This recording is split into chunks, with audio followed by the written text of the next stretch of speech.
अस्सलाम वालेकुम दोस्तों, आप सभी का स्वागत है कौसर आयुर्वेदिक हेल्थ केयर में, जहां हम लाते हैं आपके लिए पुराने तजुर्बों पर आधारित देसी और असरदार नुस्खे। आज का विषय है खांसी का घरेलू इलाज। खांसी एक आम समस्या है, लेकिन जब ये पुरानी हो जाए, बलगमी हो जाए या गले में लगातार खराश बनी रहे तो ये बहुत परेशानी का कारण बन जाती है। खांसी के कारण हो सकते हैं मौसम में बदलाव, गले का संक्रमण, फेफड़ों में बलगम, धूल, धुआं या एलर्जी, बार बार ठंडी चीजें खाना या फिर वायरल बुखार या कोरोना के बाद की कमजोरी। अब जानते हैं इसका असरदार देसी नुस्खा जो हमने खुद तैयार किया है और सैकड़ों लोगों ने इसका फायदा उठाया है। इस नुस्खे में 3 चीजों का उपयोग किया गया है। 1.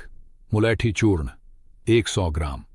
मुलैठी गले की सूजन और खराश को दूर करने में बहुत असरदार है। इसकी तासीर ठंडी होती है और यह बलगम को भी साफ करती है। 2. सीतोपलादी चूर्ण 100 ग्राम। यह आयुर्वेद की एक मशहूर औषधि है जो खांसी, जुकाम और श्वास रोगों में बेहद लाभकारी है। 3. त्रिकटु चूर्ण 20 ग्राम। यह सोंठ, काली मिर्च और पीपली का मिश्रण होता है जिसकी तासीर गर्म होती है और यह शरीर से बलगम को बाहर निकालने में मदद करता है। बनाने की विधि: इन तीनों को मिलाकर एक बारीक पाउडर तैयार करें। आप इसे एयरटाइट डिब्बे में भरकर कई दिनों तक रख सकते हैं। सेवन की विधि: इस मिश्रण को आधा चम्मच लगभग 2 ग्राम रोजाना सुबह, दोपहर और रात दिन में 3 बार लें।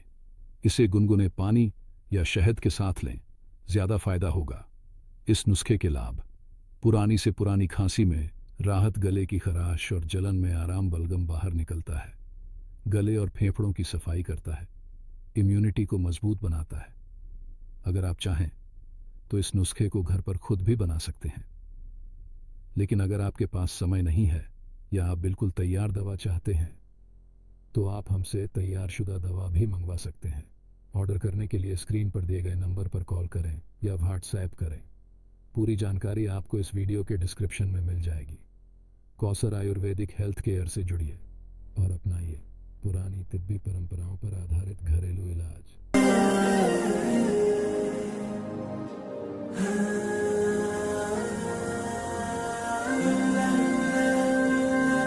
अल्लाहु रब्बी वल इस्लामु दीनी व मुहम्मदन रसूलुल्लाहि व यक़ीनी अदनु इलैहि साजिदन बिजबीनी इक़बल सलाती वलिस्सवाब इhdini या रब्बी या मन हुवा मुर्शिदी